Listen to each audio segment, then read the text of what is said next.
Miami, July 5th and July 31st. Ice Cube's Big 3 is back at the Amerant Bank Arena, featuring big stars like Dwight Howard, Joe Johnson, Lance Stevenson, and more. And featuring your home team, the Miami 305, led by Michael Beasley. Grab your tickets now at big3.com/tickets or Ticketmaster. Presented by iHeart. Time for Michigan's newest sports talk show, Mitten Madness. And here he goes. Defense win championship. Michigan sports talk from here in Battle Creek. The latest stories, the biggest games, all across the Mitten State. That's not something to play with. Streaming live and on demand on the 95.3 WBCK app. Your host, Da'Jzon Hughes. Good morning on this Saturday morning. Welcome into Mitten Madness here on 95.3 The Ticket. I'm your host, Da'Jzon Hughes. We're getting ready to dive into an hour's worth of what's happening around the state of Michigan and elsewhere in the sports world as June, the end of June really got popping. There's a ton to dive into. We'll be talking about the Tigers, obviously, and what's happened with them as we're getting to the halfway point of the season. And then also Terry and Arnold and what that means for the Detroit Lions as the upcoming season is on the horizon. Michigan basketball and the NBA draft and NBA free agency trade wire has been insane since Tuesday. There's a ton to dive into, especially what's happening with the Pistons and how they handled the last week. And the World Cup, there's a lot going on there as well. The knockout stage just around the corner. And, of course, we'll be getting into our picks at the end of the show. I am feeling great. Got another lacrosse weekend coming up for me, so I'm super stoked and excited for that as we'll be out in Rockford, Illinois, trying to bring home my team's first championship this year, but some of the other teams within our program have won some championships this summer. So looking to keep the good vibes going and have a great time out there, hang out with the parents, which is always a great time as well. And then I'll be watching tons of professional lacrosse as well as they'll be out in California this weekend before having All-Star Weekend next weekend and then coming to our neck of the woods in Chicago July 11th and 12th. So I'll be out over there enjoying that while bouncing back and forth, actually, because I have a lacrosse tournament that weekend as well. So I'm going to be super busy and a lot of driving, but it's going to be a great time, and I'm super stoked for what will be a very fun weekend. But now that we've gotten through all of that, I hope you guys had a fantastic week and you're excited for a great weekend that's going to be full of sports. We'll start with our Detroit Tigers, where we always start in the standings. They are still second from the bottom in the AL Central, where the White Sox are at the top, 41-38. Keep that in mind because we're going to touch on that in just a moment. Cleveland Guardians, 42-39, tied with those White Sox. Minnesota Twins are 38-44, 4.5 games back. Tigers 8 games back at 34-47. Kansas City Royals 34-48, 8.5 games back. You look at the American League overall, the Yankees are at the top, 48-32, which we'll touch on that in just a moment as well. So put a pin there. The Tampa Bay Rays 45-33, 2 games back. The White Sox sitting 6.5 games back. Guardians also 6.5 games back. The Mariners 41-41, 500 down the middle, 8 games back from the Yankees. The Tigers are now 4th from the bottom. Red Sox are 33-46, and they're 14.5 games back, along with the Tigers, but they set that one half game above, technically at 34-47. The Royals are 34-48, tied with the Angels, 15 games back apiece. The Twins right above, tied with the Orioles at 38-44, 11 games back. The Rangers, Athletics, and Blue Jays are all tied at 9.5 games back with the Astros, but the Blue Jays, A's, and Rangers are 39-42. The Astros are 40-43. When you look at the entire league overall, the Diamondbacks, the Dodgers. The Dodgers are at the top of the league, 52-29. Brewers right behind them, 1.5 games back, 49-29. Braves 3 games back at 48-31. Then the Yankees 3.5 games back. Rays 5.5 games back. Phillies 7 at 45-36. Tigers are out of the bottom 5, The Mets, Red Sox, Royals, Angels, Giants, and Rockies all sit below them. Rockies at the very bottom of the league, 20 games behind the leaders at 32 and 49. Looking back over at the Tigers, the batting leaders, Riley Green, 2.92 in the batting average. His on-base percentage of .386, slugging percentage of .440. Dylan Dingler leads the team in home run jacks. He's got 19. His ERA or his batting average of 2.68. His RBI is sitting at 57, which also leads the team in that department.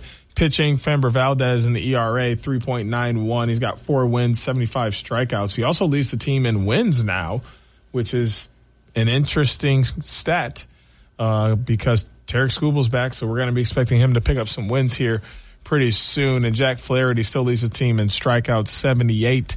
1 win on his belt, ERA of 5.35. As a team, they have 325 runs, which is tied for 26th. The batting average of .234 is at 25th. On-base percentage of 3.13 is 20th. And slugging percentage of .391 is 21st. Over on the pitching side, the ERA of 3.80 is 7th. The quality starts of 30 is tied for 8th. The whip of 1.25 is 9th. And the opponent batting average of .237 is 11th. So once again, the pitching is doing a phenomenal job of helping the team win games or even stay competitive in games. But if the bats can't go, it's only going to last so long. And granted, Gleyber Torres was back for a second and things were looking like they were on the up and up. And then he got hurt again and boom, the batting went right back into the tank. Like, that has to be a serious issue. Like, you can't have it where 2 guys aren't in the lineup and now it's just terrible for the bats. Like, where's everybody else? Like, you guys can't hit the ball without 1 or 2 guys in the lineup. Gleyber Torres and Javi Baez go down and now nobody can hit the ball. That's 1, a little suspicious, and 2, crazy. You have to be able to hit the ball at this level or your team is never going to win. And we're seeing a lot of that here with the Tigers this season where the bats are dying, but the pitching is doing a phenomenal job. Jumping into their schedule to look at what we've seen over the last week and what's coming up over the next week. They came out of last weekend with a 2-1 series loss to the Houston Astros. 9-3, they won game 1. Lost games 2 and 3, 4-2 apiece. Heading into the weekend, they get a sweep of the Chicago White Sox, who are currently leading the American League Central Division. Once again, the American League Central Division, the Tigers are second from bottom in the American League Central Division, yet the Tigers just swept them 4-3, 4-1, 5-4 in extras in the 10th inning. So it's not that the Tigers don't have the skill. It's not that they can't hit the ball. It's not that they can't drive in runs. It's not that they can't hold batters to limiting contact and getting on base and scoring runs. It's that they don't do it consistently. It's that as soon as 1 or 2 guys gets hurt, all of a sudden the whole thing crumbles apart. There's no depth to the team when it comes to the Detroit Tigers, and it has become a serious issue. And then they kept the win streak going. They got to 4 games in a row as they went into the series where they were hosting the Yankees at Comerica Park with a 5-3 win on Monday. Then they lose 4-3 on Tuesday and they lose 4-2 on Wednesday. So they lose that series 2-1. And then, as you know, recording this on Friday, they lose the series opener to Houston 2-1 on Thursday night. So they have the Friday 6:40 game that you already know what happened between Montero and Arrighetti. And then Saturday, you have Valdez and Tang, and then Mize and Brown on Sunday in the 4-game series before you have to host go on the road, against the Yankees Monday, 7:05 p.m. At Yankee Stadium. Skubal against Weathers. Tuesday, 7:05 p.m. at Yankee Stadium, Melton versus Schittler. And then you have Wednesday, July 1st, 1:35 p.m. at Yankee Stadium, Montero versus Warren. And then you have Thursday, where you're playing the Rangers, 8:05 p.m. Valdez versus Rocker. Then there's an off day on Friday the 3rd, and then you play July 4th, 4:05 p.m. Mize versus Quintrill, and Sunday, July 5th, Schoolboy versus DeGrom, 3:30 p.m. I mean, the Rangers is a very comparable series for you. You should be able to go out and handle business against the Texas Rangers and come out on top of that game. The question marks are, how are you going to handle the rest of this Houston Astros series going into this weekend and finishing this weekend, and then the early week series against the Yankees with no rest. Mind you, the Tigers have played since Friday, June 19th. They have played Friday, June 19th, Saturday, June 20th, Sunday, June 21st, Monday, June 22nd, Tuesday, June 23rd, Wednesday, June 24th, Thursday, June 26th. They'll play Friday, Thursday, June 25th. They'll play Friday, June 26th, Saturday, June 27th, Sunday, June 28th, Monday, June 29th, Tuesday, June 30th, Wednesday, June 1st, and Thursday, July 2nd, or Wednesday, July 1st, and Thursday, July 2nd, before getting a rest day. That may play a factor into also how some of these games will play out, and if they're going to be able to come out with some victories in this game, and how the rotation will look, who will be playing in the outfield, etc., as it's hard to play that many games in a row. But the main thing to keep our eye on is the pitching rotation, which seems to be pretty in line here. Montero, Valdez, Mize, Skubal, Melton, and then it seems to be going a 5-person rotation from there. So shouldn't be too many changes there. And then they'll have a 3-game series against the Athletics and the Phillies the second week of July, which will end out the first half of the season for the Tigers before the All-Star break. And then, of course, they'll have the second half of the season, which I promise you gets no easier. So if the Tigers want to make the playoffs, they're going to have to make a little bit of a run here at the end of this first half so they can have good momentum heading into the second half of the season. Now, other news coming out of Detroit is wild, and we're not going to talk a ton about it now because we don't have a ton of time. So before the break, I'll just touch on the Detroit Lions. Terrion Arnold was arrested for allegedly and is facing kidnapping and robbery charges, which we're going to dive into all the details that we have available to us to catch you up to this story and what we know. But wow, this is a crazy story that has so many layers and will affect not only himself and not only the Lions, but a lot of other people. But that'll be after the break here on Mitten Madness on 95.3 The Ticket. Miami, July 5th and July 31st. Ice Cube's Big 3 is back at the Amerant Bank Arena, featuring big stars like Dwight Howard, Joe Johnson, Lance Stevenson, and more. And featuring your home team, the Miami 305, led by Michael Beasley. Grab your tickets now at big3.com/tickets or Ticketmaster. Presented by iHeart. Trading at Schwab is now powered by Ameritrade, bringing you an expanding library of education with even more ways to sharpen your trading skills. Access new online courses, insightful webcasts, articles, engaging videos, and more, all curated just for traders. Plus, guided learning paths with content designed to fit your unique interests. No sifting to find exactly what you need, so you can spend your time learning to trade brilliantly. Learn more at schwab.com/trading. Well, Jason, I've got to tell you, you're pretty much everything this company is looking for in an entry-level candidate. Great. Your resume isn't quite what we're used to, but you've got a fantastic work ethic. Thank you. And I'm impressed by how you carry yourself. So, should we talk about the job? What? The job? Oh, sorry. Yeah, I have no way of recruiting or even meeting you. This interview didn't happen. It may sound ridiculous, and that's because it kind of is. There's a huge pool of talent your company is missing out on. Meet the grads of life. Who are they? Talent worth knowing about. Young adults of unique determination and experience. An ideal fit for your company in an entry-level position, internship, or even mentorship. They might not have every qualification you typically look for, but they're exactly who your company needs. Man, we really could have used him. Don't miss out on a resource many innovative companies have already discovered.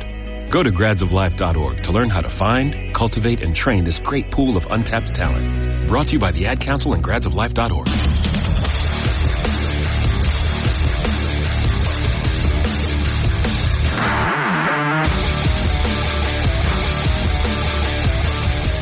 Welcome back into Mitten Madness here on 95.3 The Ticket. I'm your host, Da'Jzon Hughes, and as we mentioned before the break, Terrion Arnold from the Lions has gotten into quite the conundrum. Now, all allegedly, because he has not been convicted of anything, so we do not know exactly what is going on, but I will tell you what we do know.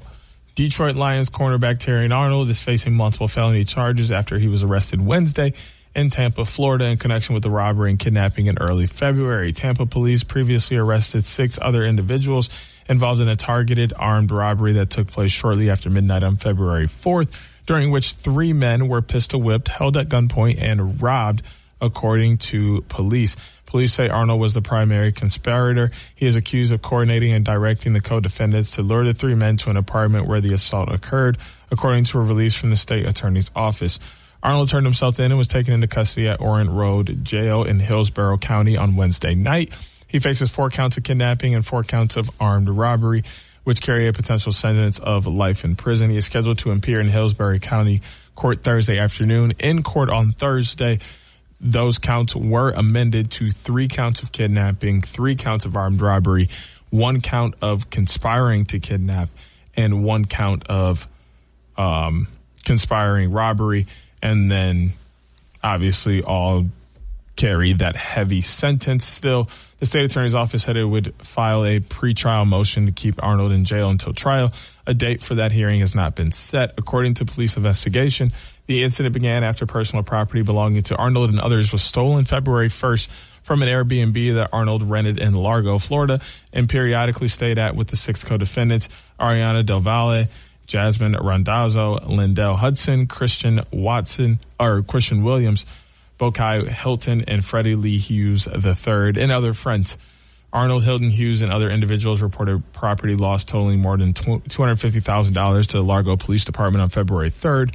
Arnold, according to Tampa police, suspected that 2 of the 3 victims in the kidnapping case were responsible for the Airbnb robbery, but investigators later determined they were not involved. The state attorney's office, in its release, accused Arnold of orchestrating the kidnapping and robbery just hours after reporting the missing items to the Largo Police Department. Investigators said they located a group chat in which Arnold and Hilton reportedly gave directions to Deval, Williams, and Hudson during the assault at the apartment. 2 of the defendants in the case have pleaded guilty, and the other 4 are being held without bond, according to the Hillsborough County State Attorney's Office. In a statement Wednesday, Denise White, CEO of EAG Sports Management, said Arnold categorically denies any involvement in the matters underlying the allegations made against him and maintains his innocence. There is no credible evidence linking Mr. Arnold to these allegations. Instead, the government appears to be relying on testimony from the multiple convicted felons who have admitted their own involvement and may have substantial incentives to shift blame in an effort to lessen their sentences. Mr. Arnold looks forward to his day in court and is confident the judicial process will lead to his ultimate vindication. The Lions in a statement said they were aware of the situation but declined to comment out of respect on the ongoing legal process. Arnold was approached by reporters about the off-field incident during the Lions veteran minicamp June 17th and declined to comment, saying he just wanted to focus on football while coming off a season-ending shoulder surgery. There is really no more information beyond that. He did, go into court. They did not give him his... They did not give him a bond, so he is held without a bond until his next court date, which has not been set just yet. So he's going to be in there for a little bit of time, and this is going to be an interesting case that unfolds. And obviously, with him being a Detroit athlete, this is something we will keep a mind on. But I will imagine the Lions are going to have to press forward without him in mind, but that is a banana story to think about, in the fact that there really isn't a ton there for him. But with that being said, we'll hop on over to Little Caesars Arena and talk about the Detroit Pistons a little bit with the NBA draft. For those who don't know, AJ DeBonsa went number 1, Darren Peterson 2, Cameron Boozer 3, Caleb Wilson 4, Keaton Wagler 5, Michael Brown Jr. 6, Darius Acuff 7, Kingston Flemings 8, Morez Johnson Jr. went 9, which is a Michigan guy, as a lot of you know, and also key for just a second, which we'll talk about in a moment. Braden Burries goes 10. Yaxel Landenborg goes 11 to the Warriors. Ade Mara goes 12 to the Thunder. Nate Ament 13. Heinz Stambach from Washington goes 14. Dalen Swain 15. Bennett Sturt 16. At 17, traded to Detroit via Memphis, Ibeka Okori, which we'll talk about in just a few moments.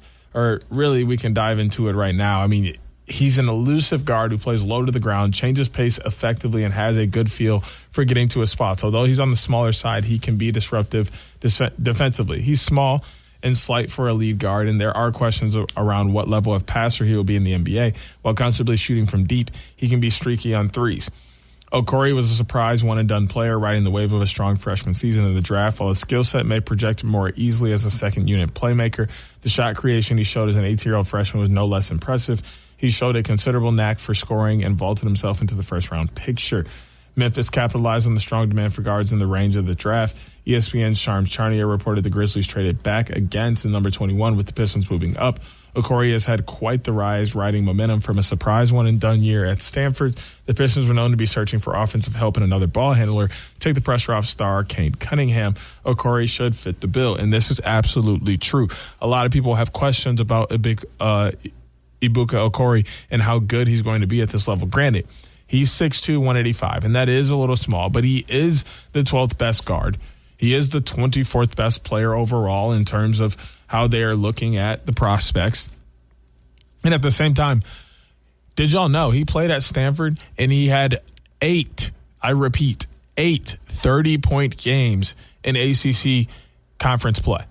Once again, 8 30-point games against some of the best teams in the country. The North, the Dukes, the Virginias, the teams we're used to seeing in the NCAA tournament every year, the Louisvilles, right? So why are we questioning how good of a scorer he can be when that's clearly something that the Pistons need help with? How good of a ball handler he can be when you can see the stats and you can see those are things that he can do. How about you go look at some tape? And I'm not talking about highlights. Go look at a couple full games and tell me Okori can't score the ball at an extremely high level, because he can, and he's going to help the Pistons out at an immense level on that tip, and is going to be able to help Cade Cunningham relax and have a little bit more freedom in his game as well.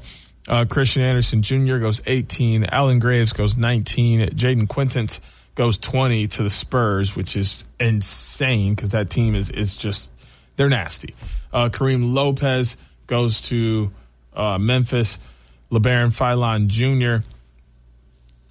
goes to the 76ers.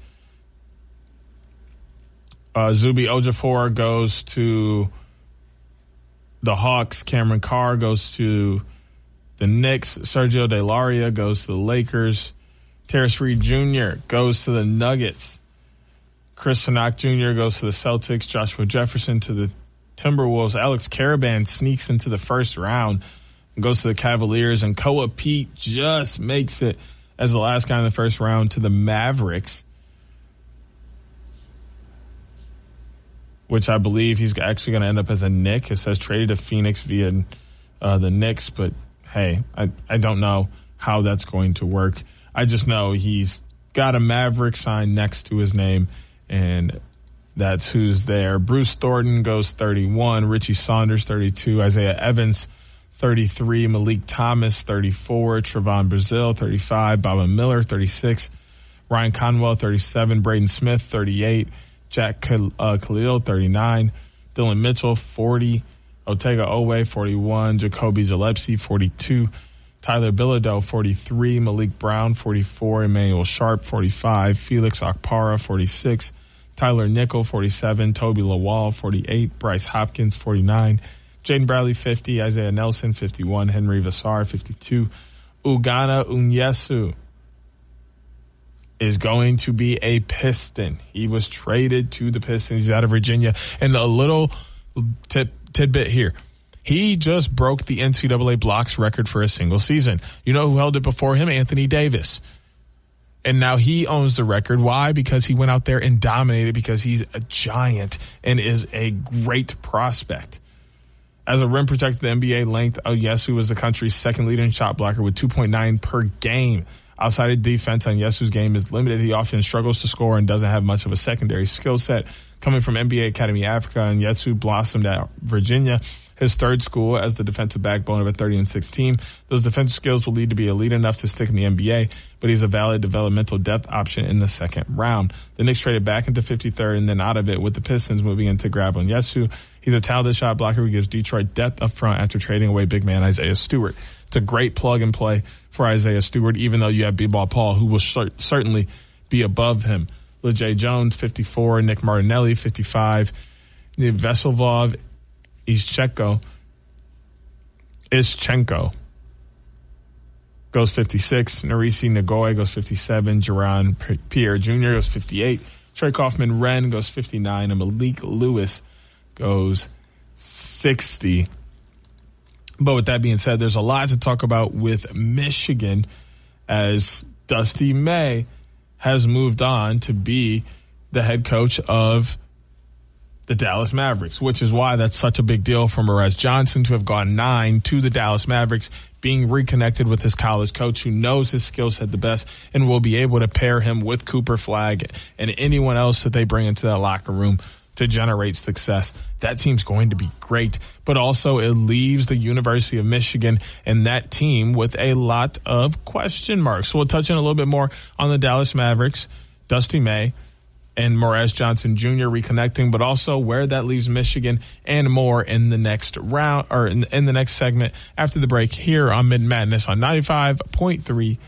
You know, with 2 dogs, a kid, and life just constantly happening in our house, I feel like I'm always cleaning something. I've tried a ton of products over the years, but Bullshot Carpet has honestly become one of those things I keep reaching for because it actually works fast. I've used it on rugs and upholstery, even after coffee spills and muddy shoes. I love that it dries quickly and doesn't leave a sticky residue behind. It makes cleaning just feel like less of a project. And Bullshot isn't just for carpets. There's a whole line of professional strength foaming cleaners for the messes life throws at you.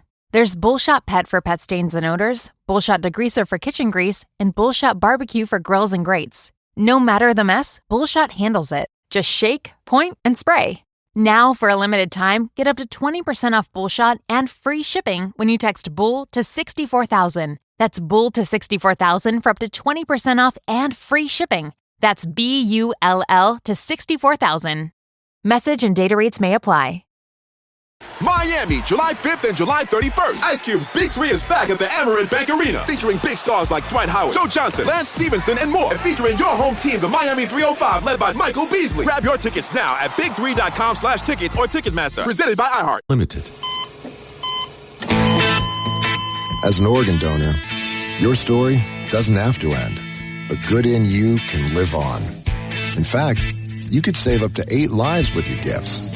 Your heart could keep beating. Your kidneys could keep filtering. And your intestines could keep on digesting for others. And that's not all. You can improve the lives of 50 more people as an eye and tissue donor, restoring sight and health. And you're not just helping out the person receiving the transplant. You're touching whole families with your life-saving gift. Register in minutes. Just go to organdonor.gov. You'll be happy you did. And just maybe, someone else will be happy too. Sign up today.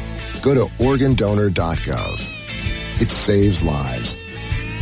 U.S. Department of Health and Human Services, Health Resources and Services Administration.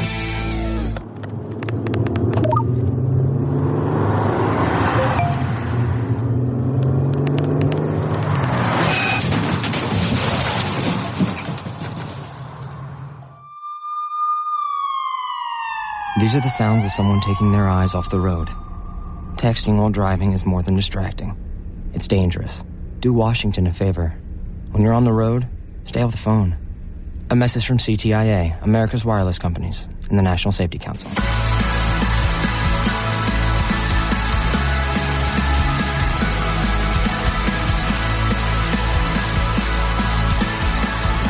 Welcome back into Mitten Madness here on 95.3 The Ticket. I'm your host, Da'Jzon Hughes. And, well, we left off talking about Dusty May, Morez Johnson, and the Dallas Mavericks. And here's a little bit more. Former Michigan coach Dusty May was named the Dallas Mavericks head coach on Tuesday, an axis-shifting move that significantly alters the college and NBA landscapes. We set out to find a leader who embodies the values we want to define our organization. Mavericks president Masai Ujiri said in a statement, Dusty has won at every stage of his career because of his ability to build. He develops players, creates accountability, and brings people together around a shared standard of excellence. His work ethic is extraordinary, and his teams consistently reflect his values. When you study his journey, you see someone who has earned every opportunity through preparation, discipline, humility, and an unwavering commitment to improvement. We believe those qualities make him the right leader for the Dallas Mavericks. May 49 led Michigan basketball to the national title in 26. He'll coach a franchise with Cooper Flagg as the linchpin player. The Mavericks fired Jason Kidd after a 26-56 season last year. May led Michigan to a 64-13 record over 2 seasons in Ann Arbor. In his previous job, he led Florida Atlantic to back-to-back NCAA tournaments, including the 2023 Final Four. He had ruled out other college jobs this offseason, but the NBA has been intriguing to May. He's the first college head coach to take an NBA job since former Michigan coach John Beilein took the Cleveland Cavaliers job in 2019. The last to leave college immediately after winning a national title was Kansas' Larry Brown in 1988. Florida's Billy Donovan was the most recent NCAA title-winning coach to leave for the NBA in 2015. I'm honored to join the Dallas Mavericks organization, May said in a statement. This is one of the most respected franchises in professional sports with passionate fans, a talented roster, and a clear commitment to building a championship organization. The move puts May in charge of the Mavericks' next generation, which is being created around Flagg, the NBA's Rookie of the Year last season after leaving Dallas by scoring 21 points per game. The move puts Michigan in a sudden state of flux after the Wolverines' dominant run to the NCAA title. Michigan appeared well-positioned to repeat as ESPN's Jeff Borzello ranked Michigan number 3 in his early top 25 rankings. May's departure means that Michigan's players can explore their future options, as under NCAA rules, a 15-day transfer window will open 5 days after a new head coach is hired or publicly announced. Michigan named former assistant Mike Boynton Jr. as their interim head coach. Boynton brings head coach experience from Oklahoma State and will attempt to keep a talented roster in place. That roster includes the Final Four most outstanding player Elliot Cadeau, talented rising sophomore Trey McKinney, and a new crop of talented transfers that includes JPS Jello, Mustafa Thiem, and Jalen Reed. The Mavericks parted ways with Kidd soon after hiring new president and alternate governor Masai Ujiri to run the franchise's basketball operations department. Despite owning Kidd more than $40 million over the remaining 4 years on his contract, the Mavs went 205-205 in 5 seasons under Kidd, highlighted by Dallas's run to the 2022 Western Conference Finals and 2024 NBA Finals. However, the Mavs didn't make the playoffs the past 2 seasons after the stunning controversial trade of superstar Luka Doncic to the Los Angeles Lakers in February 2025, a move that ultimately resulted in the firing of general manager Nico Harrison in November. League sources told ESPN's Tim McMahon Dallas also gauged the interest of Duke's John Shire, who coached Flagg during his lone season in college. They also searched for Kidd's replacement. The process also included interviews with several NBA assistant coaches, but the Mavs prioritized recruiting May. So that is how Morez Johnson Jr., less than 6 hours after they announced Dusty May, drafted Morez Johnson Jr. with the number 9 pick, reuniting the two, surprisingly becoming the first of 3 Wolverines pulled off the board in the lottery. Landenborg went 11 and Adar Mara went 12. The 6'9" forward started 40 games and obviously helped with 13.1 points and 7.3 rebounds. He said he's looking forward to playing with Cooper Flagg. I think he can get us dangerous, the two of us on the court at the same time. I've been playing against Coop for a long time. I'm very excited and happy that I'm on the same side as him. So it's going to be interesting to see how that plays out as well. But Michigan is in quite the position, as guard Elliot Cadeau and Trey McKinney have both said they plan to remain with the Michigan Wolverines following Coach Dusty May's departure. His agent, Drew Gross of WME Basketball for Elliot Cadeau, told ESPN on Thursday, Cadeau started all 40 games in Michigan's national championship run last season, earning most outstanding player in the at the Final Four, after tallying 13 points and 10 assists in the semifinal over Arizona and 19 points in a title game win over UConn. The 6.1 point guard Cadeau averaged 10.5 points and 5.9 assists per game in his first season in Ann Arbor. He began his college career with 2 seasons in North Carolina before transferring to the Wolverines last spring.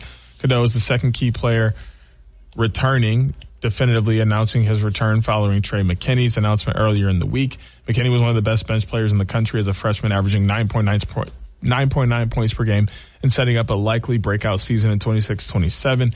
May sent shockwaves through the basketball world Monday morning when the news broke that he was leaving the reigning national champions to coach the Dallas Mavericks. Michigan Athletic Director Ward Manuel announced Tuesday that assistant coach Mike Boynton has been appointed head coach in an interim capacity because Michigan named only an interim coach. The 15-day transfer portal window for the Wolverine players will not open until 31 days after May's departure. That changes a lot in that scenario, and we'll probably keep a lot of those players in Michigan for this season, including Cadeau, McKinney, and many others. So it should be okay, but I mean, it's going to be interesting to see how that plays out and how the coaching will be different along the lines of Dusty May not being there. But with that being said, a little touch in on the World Cup as we're all wrapped up over there. The U.S. men's soccer team did lose last night to Turkey. As the final whistle blew at SoFi Stadium, it was difficult to know what to make of the United States men's national team's 3-2 defeat to Turkey. Should it be frustrated at conceding a late winner, or should it take some solace in a performance that saw some of the team's less experienced players grow in the game? There will likely be a bit of both. At times in the first half, the U.S. looked overwhelmed by Turkey's technical proficiency, but the Americans responded with a gutsy second half performance that appeared to have headed to a 2-2 draw. But Turkey had the last word with Kaan Ayhan netting in the 8th minute of stoppage time to secure a 3-2 win for the Crescent Stars. A gut punch for sure, and one that will serve as a lesson for the U.S. men's national team. Not that many of the players were looking at it that way. I think tonight it may be just half a step back, but again, we know that if we want to beat good teams, we have to play 90-plus minutes of hard football and get results, said defender Chris Richards, who was given the night off. So for us, we look at the positives from tonight. Obviously, every game is going to have some negatives, but you can learn from. So we're just using it as a learning opportunity rather than a gut punch. U.S. manager Mauricio Pochettino. Man, that is a hard name to say. I'm sorry, y'all. Felt compelled to stress the big picture that it is the U.S. men's national team that's moving on in the competition. The mood is like we are going home tonight and Turkey is staying. He said, I need to remind you and everyone that we won the group. Sorry, guys, we won.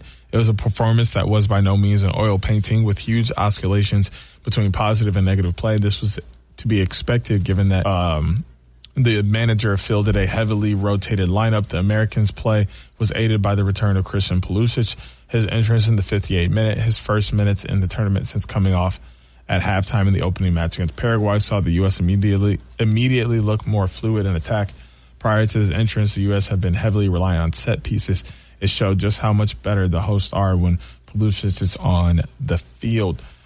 So there's a lot going in there, but a couple matchups that we already know that are going to be coming up as the bracket starts to form itself. South Africa and Canada will play on June 28th. Netherlands and Morocco will play on June 29th. USA and Bosnia will play on July 1st. Brazil and Japan will play on June 29th. Ivory Coast, Mexico, Argentina, Australia, Switzerland, and Germany are all waiting opponents at this very moment in the round of 32, but things are starting to spice up. I will imagine that a lot of those matchups will be figured out by the time you guys listen to this on Saturday. Well, Friday and Saturday will be the last few matchups to decide. Norway, France, Senegal, Iraq, Cape Verde, Saudi Arabia, Uruguay, Spain, Egypt, Iran, New Zealand, Belgium on Friday, and a host on Saturday as well. But when we come back, we'll be getting into our picks here on Mitten Madness on 95.3. Miami, July 5th and July 31st. Ice Cube's Big 3 is back at the Amerant Bank Arena, featuring big stars like Dwight Howard, Joe Johnson, Lance Stevenson, and more. And featuring your home team, the Miami 305, led by Michael Beasley. Grab your tickets now at big3.com/tickets or Ticketmaster. Presented by iHeart.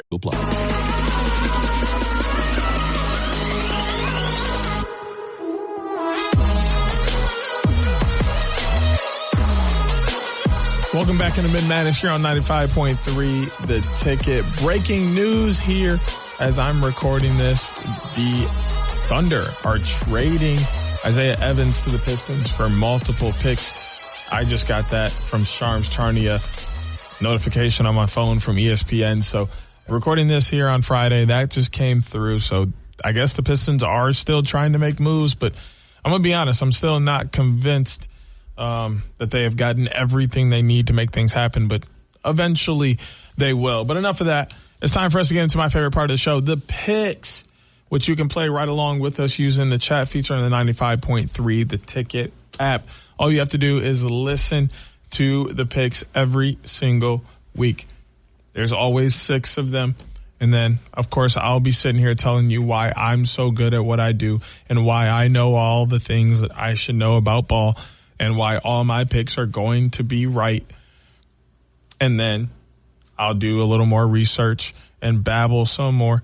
And then I'll tell you my picks. And then you can listen, write down those same picks, do your own deliberation, research, have your own conversations, and figure out how your picks are going to be right and why they're better than mine. And submit them into the 95.3, the Ticket app, using the chat feature. And if you do better than me, we can have a real conversation and get you something special. But I do want to remind you, nobody's been able to beat me yet. Jacob took his chances 3 times. Tied once. So he came close just one time. But those other 2 times, no questions from your boy. I ran through them and was able to get the big dubski. So, if you want to be next on the platter, you absolutely can be. But I just want to remind you, it's tough sledding over here because, like last week, your boy had a big 6-0 week. Big 6-0 week for your boy. The Dream took down the Fever. Aces took down the Valkyrie. Dream over the Tempo. Liberty over the Aces. Valkyries took down the Dream. And the Yankees won the series against the Tigers 2-1. And I picked it all right, 6-0, which improved me to 62-52-1 on this season of picks. Man, football is still so far away, so I'm hoping I can keep up this good stretch because I need a whole lot of help to make sure I stay positive because it can go down south real fast. But we got to get 6 more games loaded up this week. Hopefully you're playing along. We'll start in the WNBA, and we'll start with the Los Angeles Sparks taking on the Indiana Fever. This game will be at Gainbridge Fieldhouse on Saturday or later today, June 27th, 8 p.m. Indianapolis, Indiana. The Sparks are 8-9, 5-3 on the road. The Fever are 10-8, 7-4 at home. 32.6% chance for the Sparks, 67.4% chance for the Fever. Kelsey Plum is expected to be out for this game with a lower leg injury until at least July 28th. Cameron Brink is out with an ankle injury until July 10th. Kate Martin is a game-time decision based on the coach until maybe this game. So we'll find out. This will be on CBS and Paramount Plus. FUBU for those who watch over there. Caitlin Clark, a game-time decision for her back. Justine Passat and Bree Hall are both out on coaches' decisions, so they may be back as well. Fever are 8.5-point favorites. They said -425 on the money line, plus 330 for the Sparks, 178.5 on the over-under. And looking at these injuries, I might not have even picked this game if I knew that these injuries were sitting the way that they were. Fever won the first game of this series back on May 13th, 87-78. And I think they're going to win game 2 of this series as well. This is going to be a tough one. Even if Caitlin Clark doesn't play, Kelsey Mitchell and Aaliyah Boston, they got work. And it's going to be uphill battle for the Sparks without Kelsey Plum regardless, as she's averaging 23.9 points per game, 6.4 assists, only 3.1 turnovers in 35 minutes. Like, that's a lot that you're losing. Shooting 52.7 and 80.6 from field goal and free throw percentage. It's crazy. You know what I'm saying? So that's a big loss for them. So I'm going to take the Fever to win this game as well. Also happening in the WNBA, the Minnesota Lynx 14-4. 8-1 on the road, taking on the Wings, who are 11-7, 6-2 at home. Minnesota are the leading team in the WNBA. They're up 1 game on the Vegas Aces in the Western Conference. Dallas sitting tied for 3rd, 11-7, 3 games back. They are 6-2 at home, as this game will be at the College Park Center in Arlington, Texas. They're giving Minnesota a 50.4% chance to win. They're giving the Wings 49.6% chance. Paige Beckers, Jessica Shepard, Ozzie Fudd, Olivia Miles, Natasha Howard. I mean, this game is lit up. Obviously, we're still waiting for the return of Nafisa Collier. Odyssey Sims is still out. Costanza Verona is out. Alana Smith is out. Laitu King is out. There are a lot of outs here, but a lot of players who are still playing. The Wings are 3-2 in their last 5 games. They have a win over the Aces, 96-66, a loss to the Valkyries, and a win over Chicago, an overtime win over the Storm, and then a loss to the Aces, 99-84. Meanwhile, the Lynx, they're 4-1 in their last 5. Win over the Fire, the Sparks, the Valkyries, a win over the Mystics, and a loss to the Mystics as well. So they're right in the thick of things. This game will be on Sunday, 2 p.m., CBS and Paramount Plus. Big time game going down in Texas. The only reason this one is even hard to pick is because it's going to be at home, where the Wings are so good at 6-2. But the problem is the Lynx are equally as good, if not even better, on the road at 8-1 on their road record.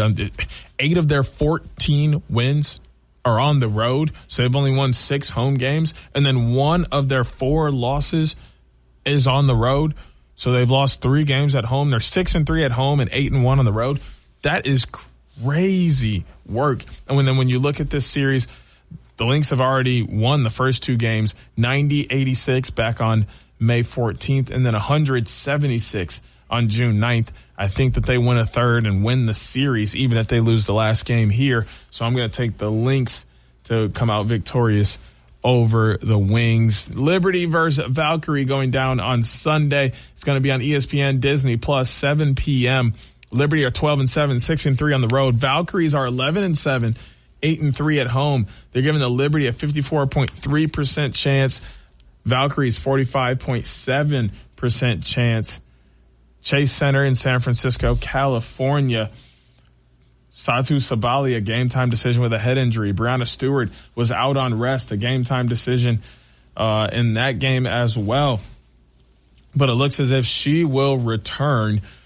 The Liberty are 2-3 in their last 5. They have losses to the Mystics, the Sparks, and the Storm, but they have wins over the Aces and the Sky.